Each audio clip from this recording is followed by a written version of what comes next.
Hello, my fine friends. This is Erin Nelson, or Henke Pasenki, back to you with this Fire Wyvern Egg. Now, if you've been watching the entire saga, you know that the last video I added color, I painted dye into the cut lines. So you might be looking at this right now wondering, hey, how come it's back to sort of a whitish color?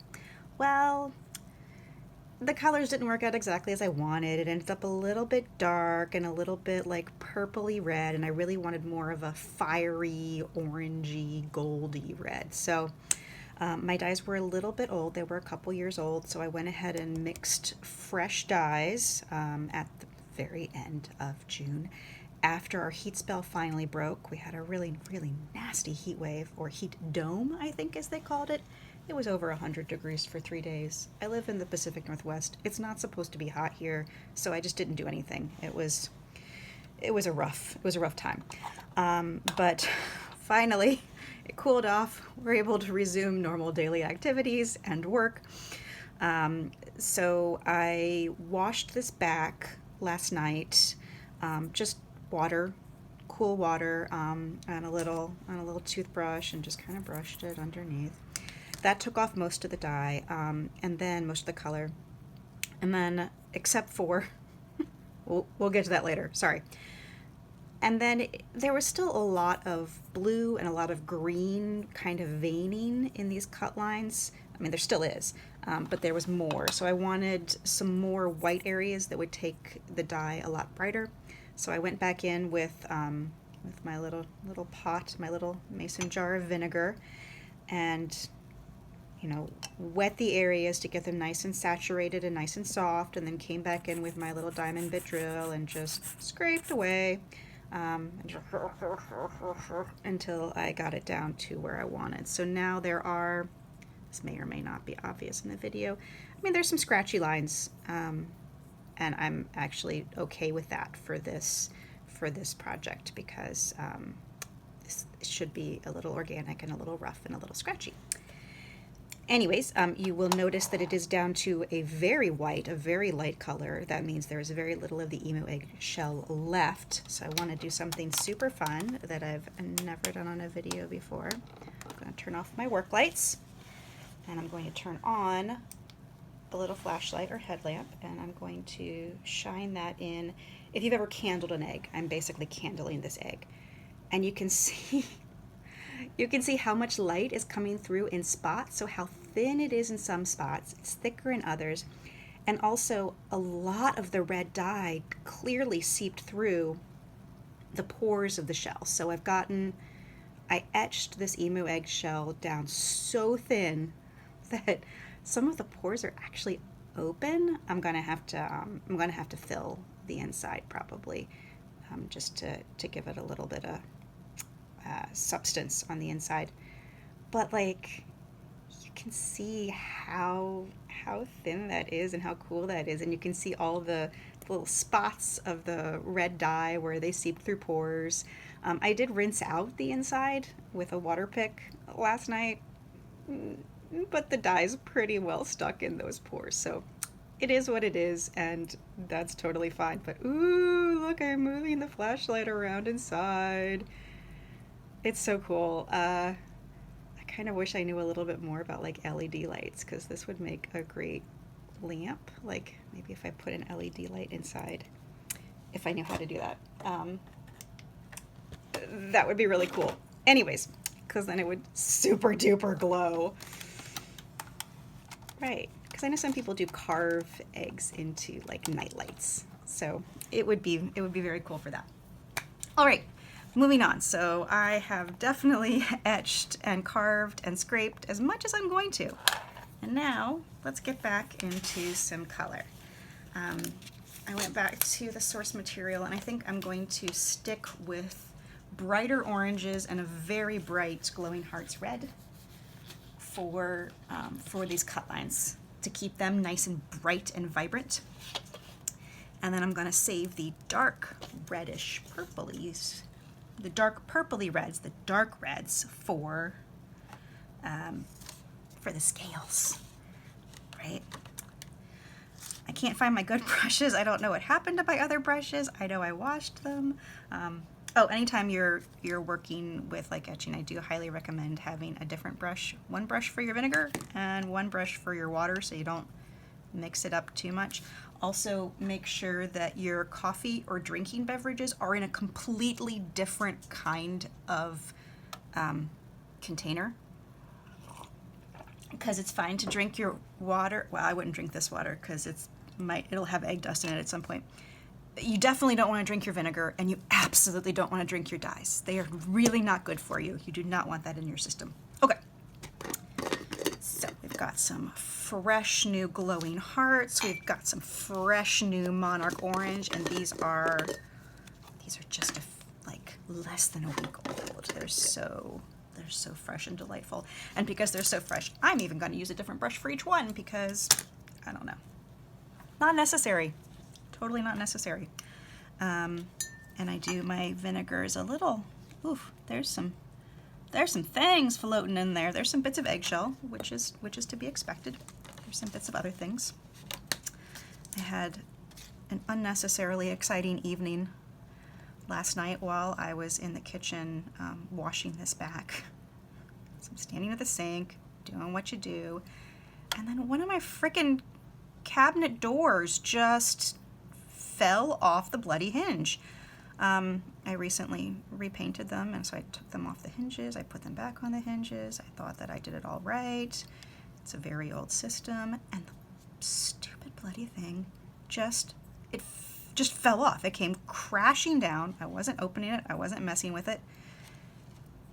Crashed down onto the countertop, took a chunk out of the cabinet door, took a chunk out of the countertop, fell onto the floor, knocked everything off the countertop, scared the bejesus out of me, scared the bejesus out of the cats who were in there because, you know, I was in the kitchen. It was long past dinner time, but they thought maybe that they'd get some extra dinner out of me. So they were hanging out with me in the kitchen. We were all scared shitless. Oh, pardon my language. Right, I think I did specify to YouTube that these videos are not for children. I mean, not that they're not for children, but they're not designed for children. I think children probably shouldn't be working with emu eggs and toxic dyes, although as long as they're under adult supervision, you can definitely, like, Pisanki is a great thing to do with kids, especially around Easter time, as is traditional. It's fun. It's a good introduction to, you know, fire safety, because you're usually going to be working with candles and flames. So that's why you do want to be a little supervised at first, because I don't know about y'all, but I was a total pyromaniac as a kid. I loved playing with candles. My parents wouldn't take me out to fancy restaurants because I would just play with the candles the whole time. I still play with candles. Now I make my own candles because I'm an adult and I can get beeswax in bulk from local farmers. It's interesting. This is a brand new fresh dye, but it is still not taken real good. Maybe I just need some more vinegar, huh? Maybe I should have coated this whole thing with vinegar first. So I spray vinegary orange dye all over myself.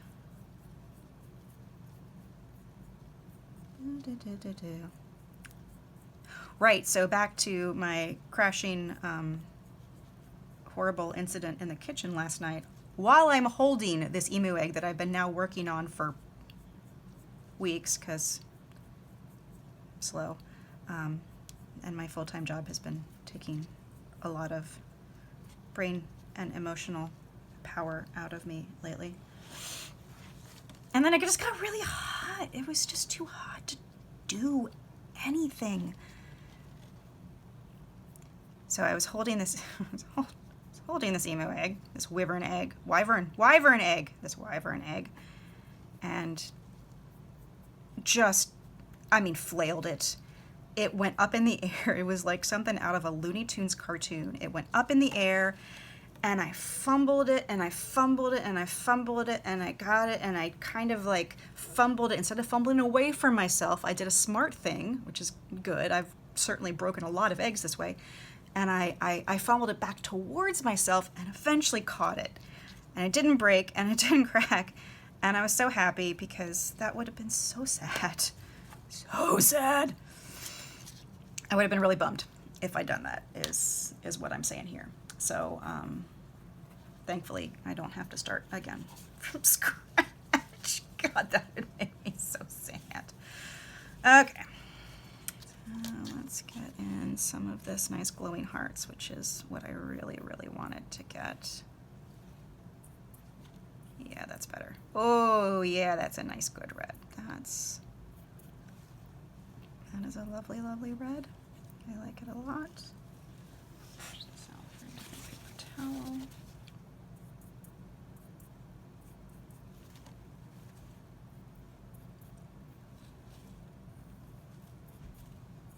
Yep, so if you've been, paying attention to the weather, the whole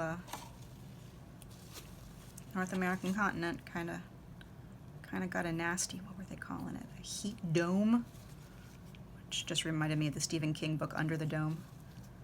And I was just imagining football heads playing with our collective experience of life, which, honestly seems kind of appropriate at this point. The aliens could do a better job than we're doing. That's a whole other issue.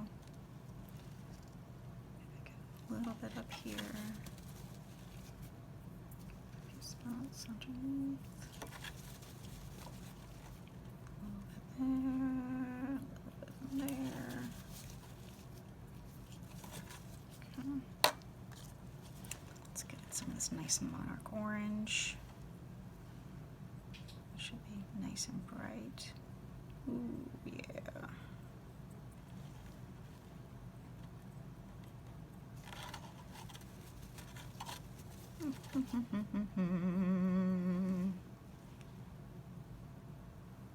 And sometimes the challenge, if you're painting on your dyes, is to have them stay long. And when you submerge an egg in dye, sometimes it's a few seconds, sometimes it's a few minutes, depending on what kind of intensity you want.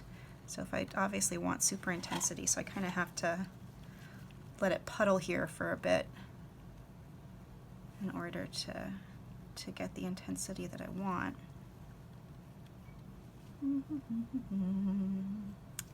If you had a craft lathe, that is also a thing that could be done here. Some more of the Tofino Sunset. Yeah, the glowing hearts is drying a little pink, thanks to some of the bluish green of the shell. That does happen. I think that's the brush that I used for that one. That's definitely getting me more of what I want here. So that makes me happy.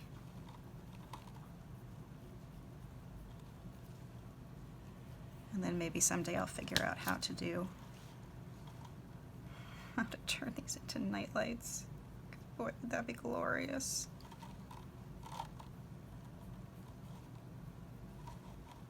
It does have a nice big hole. This particular egg was not drilled by me.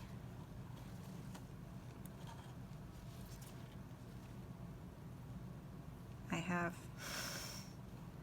actually have 2 whole emu eggs, intact emu eggs, in my freezer that have been there since last spring. Because I wasn't ready to etch them, and I wasn't ready to empty them. Because really, when I'm working with emu eggs, usually I like to etch them because they have all the different colors that are just inherent in the shell. So, usually why mess with dyes, right? Because the dyes are always going to look a little bit weird. They're not going to take exactly like you want because you're always adding a blue-green background hue to everything. So usually I etch them. It's easier to do when they're still whole. So I was like, oh yeah, I'll get to this. I didn't get to it. So I put them in the freezer so they wouldn't rot too fast, and maybe eventually they'll just dry out. I guess that's possible. They're very big. a lot of content. It's like I've blown emu eggs into a measuring cup, and I think it was like 2.5, 3 cups of egg innard. So that's a lot of moisture to try and evaporate off. Cats fighting outside, but they're not mine, so that's not my problem.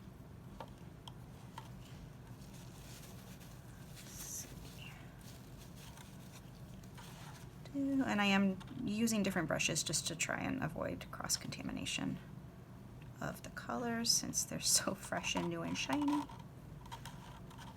Don't want to destroy them just yet. I do love this monarch orange.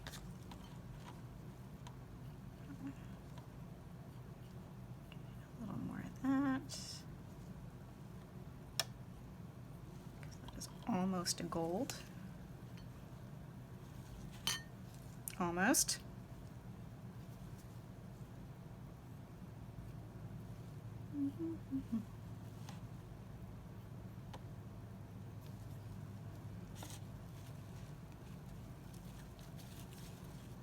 During one of the hottest days when it was over 100, I let my dear friend talk me into doing humanitarian efforts. So we drove around in an air-conditioned car, frequently starting and stopping, getting in and out, and delivering chilled water, frozen water bottles to people living outside.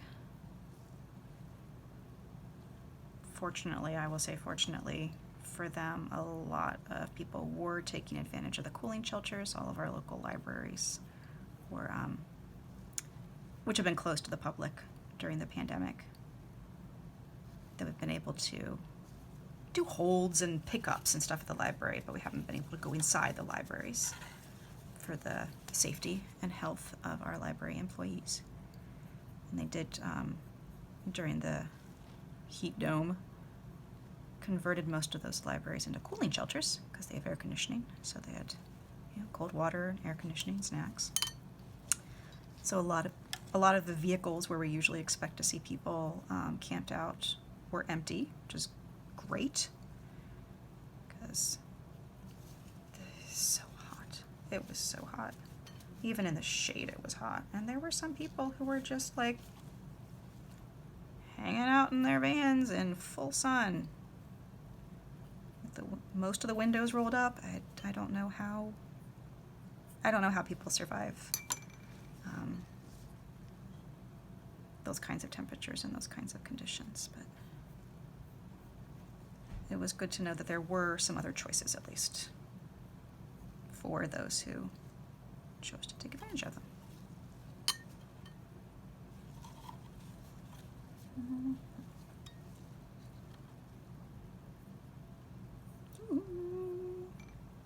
I know, the glowing hearts is so perfect. It just ends up drying a little bit pink, which makes me sad because otherwise it would be perfect. So no, I'm not obsessive about color at all. Not at all. No.